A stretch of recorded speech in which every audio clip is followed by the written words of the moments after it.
మునుపటి భాగంలో ఈ రంగాతో పాటు తన భార్య కూడా ఆ భయంకరమైన సంఘటన అంతా ఆ మాంత్రికుడితో చెప్పారు. ఆ మాటలన్నీ విన్న ఆ మాంత్రికుడు వాళ్ళిద్దరితో ఇలా అంటూ ఉన్నాడు, అరే, మీరంటున్నదంతా నిజమేనా?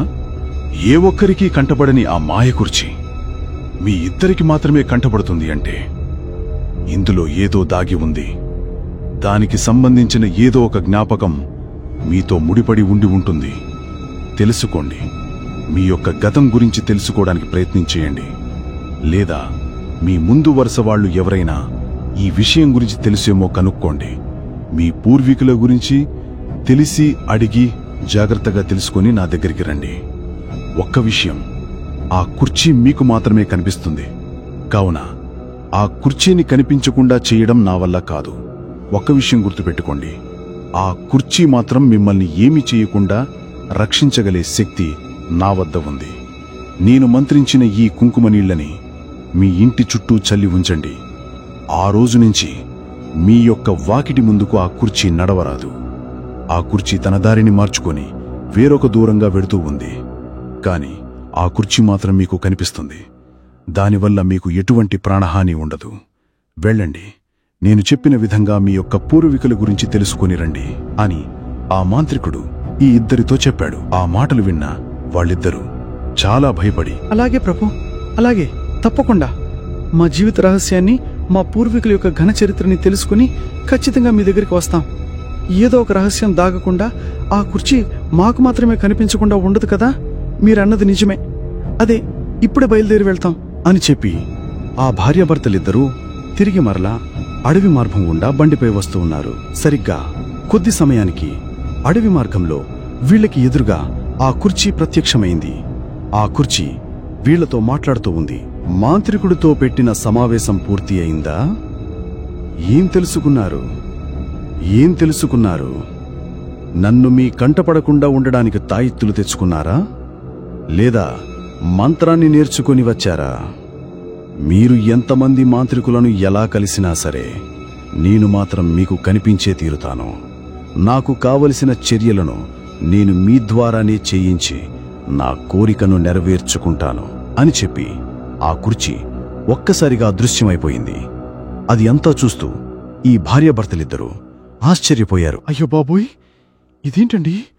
ఆ కుర్చీ మనకు కనిపించడమే కాకుండా మన ఎదురుగా నుంచొని మనతోనే మాట్లాడుతూ ఉంది. నాకు ఇదంతా ఏదో భయంగా ఉంది. తిరిగి మరలా ఒక్కసారి మళ్ళీ మాంత్రికుడిని వెళ్లి కలిసి వద్దామండి. ఈ కుర్చీ మనతో మాట్లాడండి చెప్పి వద్దాం. ఓసే, ఇప్పుడు మనం ఏం చెప్పినా ఆ మాంత్రికుడు సాయం చేయలేను అని చెప్పాడు కదా. కొద్ది రోజులు మనం ప్రయత్నిద్దాం. మన పూర్వీకులని అసలు ఏం జరిగిందో పూర్తిగా తెలుసుకుని వద్దాం. అంతవరకు మనం ఏ మాంత్రికుడిని కలిసినా ఇదే పరిస్థితి అని చెప్పాడు కదా. మనం కాస్త ధైర్యంగా ఉందాం.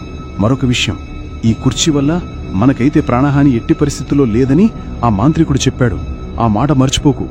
సరే, త్వరగా బయలుదేరి వెళదాం. పద, ఊర్లోనికి వెళ్లి మన పూర్వీకులని కలవాలి. త్వరగా వెళదాం అని వాళ్ళిద్దరూ నేరుగా తమ ఇంటి వద్దకు వచ్చే అనుకున్న విధంగానే ఆ భార్యాభర్తలు ఇద్దరూ నేరుగా ఆ రోజు రాత్రి తన ఇంటి వద్దకు చేరుకున్నారు. సరిగ్గా రాత్రి సమయానికి ఆ మాంత్రికుడు ఇచ్చిన ఆ మహిమగల పసుపు నీళ్లని వాళ్ళ ఇంటి చుట్టూ చల్లారు. అంతేకాదు, ఆ మాంత్రికుడు ఇచ్చిన ఆ నిమ్మకాయను కూడా తమ ఇంటి ముందు పెట్టి నేరుగా తన ఇంట్లోనికి వెళ్లి కిటికీలోంచి చూస్తూ ఉన్నారు.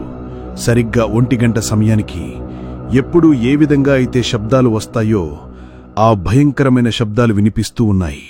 అంతేకాదు, ఆ కుర్చీ నడుస్తూ వస్తూ ఉన్న శబ్దాలకు అడుగులు కూడా ఈ భార్యాభర్తలకి వినిపిస్తూ ఉన్నాయి. అరే ఏవండి, అదిగో ఆ భయంకరమైన మాయా కుర్చీ నడుచుకుంటూ వస్తూ ఉంది. ఆ శబ్దాలు చూశారా ఎలా వినిపిస్తూ ఉన్నాయో? అడుగుల శబ్దాలు నాకు స్పష్టంగా వినిపిస్తూ ఉన్నాయి. చూడాలి, ఇప్పుడు ఆ మాంత్రికుడిచ్చిన ఈ పసుపు నీళ్లు పనిచేస్తాయో లేవో మనం ఖచ్చితంగా కనుక్కొని తీరాలి. ఆ తర్వాత ఏం చేద్దామనేది మనం ఆలోచిద్దాం అని వాళ్ళిద్దరూ మాట్లాడుకుంటూ ఉన్నారు. సరిగ్గా వీళ్ల ఇంటి ముందుకు వచ్చేసరికి ఆ కుర్చీ వీళ్ల ఇంటి ముందుకు ఒక్కసారిగా ఆ పసుపు నీళ్లపై దాటేసరికి దాని చుట్టూ మంటలు ఒక్కసారిగా ప్రత్యక్షమయ్యాయి. మరుక్షణమే ఆ కుర్చీ వెనక్కి తిరిగి తన ఇంటి ముందు నుంచి వెనక్కి వెళ్లిపోయింది. అది అంతా చూస్తూ ఈ భార్యాభర్తలిద్దరూ ఆశ్చర్యపోయారు. అయ్య బాబోయ్, ఆ మాంత్రికుడు నిజంగా చాలా గొప్పవాడేనే. చూశావా, ఆ కుర్చీ మన ఇంటి గోడ దగ్గరికి అడుగుపెట్టేసరికి ఎలా మంటలు వచ్చాయో దెబ్బకు భయపడిపోయింది కుర్చీ, వెనక్కి తిరిగి పారిపోయింది. సరే, ఇప్పుడు మనం ఇక చేయాల్సిన పని ఇంకొక్కటే ఉంది. మన పూర్వీకుల గురించి పూర్తిగా తెలుసుకోవాలి. మన పూర్వీకుల యొక్క జాతకం, వాళ్ళు ఏం చేసేవారు, అసలు ఎందుకు మనకి కుర్చీ ఇలా కనిపిస్తుంది అనేది మనం పూర్తిగా తెలుసుకుని రావాలి. లేకపోతే ఈ కుర్చీ మనల్ని ఇక విడిచిపెట్టదు. ఏంటంటావు కమలా అని ఆ భార్యాభర్తలిద్దరూ మాట్లాడుకుంటూ ఉన్నారు. సరిగ్గా ఆ రోజు తెల్లవారింది. ఉదయం లేచిన వెంటనే వీళ్ళిద్దరూ కూడా తన ఇంటి పక్క వద్దకు వెళ్లి ఒక వ్యక్తితో ఇలా అడుగుతూ ఉన్నారు. అరే శ్రీను, నాకొక చిన్న సహాయం కావాలిరా. నువ్వు నాకు తెలిసే మా ఇంటి పక్క నుంచి నువ్వు ఎన్నో సంవత్సరాలుగా ఉంటున్నావని నాకు తెలుసు. నేను పుట్టినప్పటి నుంచి కూడా మీరిక్కడే ఉంటున్నారని నాకు తెలుసు. మీ తల్లిదండ్రులకి మా పూర్వీకుల గురించి ఏమైనా తెలిసేమో ఒక్కసారి కనుక్కోరా, నాకు చాలా అవసరం ఉంది అని ఈ యొక్క రంగా తన పక్కింటి అతన్ని అడిగాడు. ఆ మాటలు విన్న తను, అరే నా గురించే నాకు పూర్తిగా తెలీదు, ఇక మీ ఇంట్లో వాళ్ల గురించి, మీ ఇంట్లో వాళ్ళ యొక్క జాతకాలు నాకేం తెలుస్తాయిరా? మా ఇంట్లో పైగా ముసలివాళ్లు కూడా ఎవరూ లేరు. నిన్నకాక మొన్నే కదా మా ఇంట్లో ఉన్న పెద్దాయన కూడా చచ్చిపోయాడు. నీకు నీ పూర్వం గురించి తెలియాలంటే ఈ ఊరి చివరన ఒక గుడి ఉంది. ఆ గుడిలో ఎన్నో సంవత్సరాలుగా ఒక పూజారి గుడిలోనే పూజలు చేసుకుంటూ ఉన్నాడంట. అతనికి ఏమైనా సరే ఈ విషయం గురించి తెలిసి ఉంటదని నాకు నమ్మకంరా. నువ్వొక్కసారి ధైర్యం చేసి ఆ గుడిలోకి ప్రవేశించి ఆ పంతులతో మాట్లాడగలిగితే చాలు. నీ యొక్క సమస్యకు పరిష్కారం ఖచ్చితంగా దొరుకుతుందని నాకు నమ్మకం. ఏమంటావు కమలా అని ఆ యొక్క వ్యక్తి ఈ రంగాతో చెప్పాడు. ఆ మాటలు విన్న వెంటనే రంగా చాలా సంతోషపడి, అరే శ్రీను, చాలా సంతోషకరమైన వార్త చెప్పావురా. అయితే ఈరోజే బయలుదేరి ఆ గుడిలోనికి ప్రవేశిస్తాను. ఆ పంతులు గారితో మాట్లాడి మా కుటుంబం యొక్క రహస్యమేంటో పూర్తిగా తెలుసుకుని వస్తాన్రా. నిజంగా నీ దగ్గరికి వచ్చినందుకు నాకు మంచి సలహా ఇచ్చావు.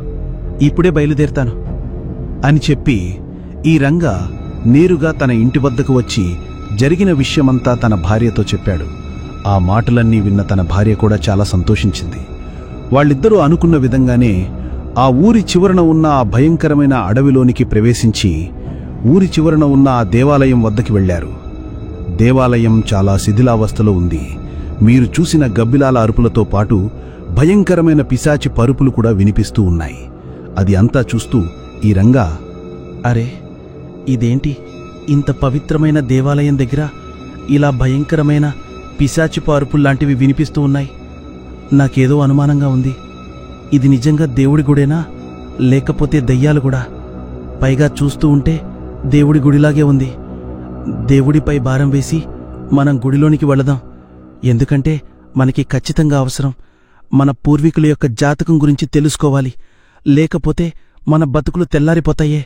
పద వెళదాం అని చెప్పి వాళ్ళిద్దరూ ఆ గుడిలోనికి ప్రవేశించారు.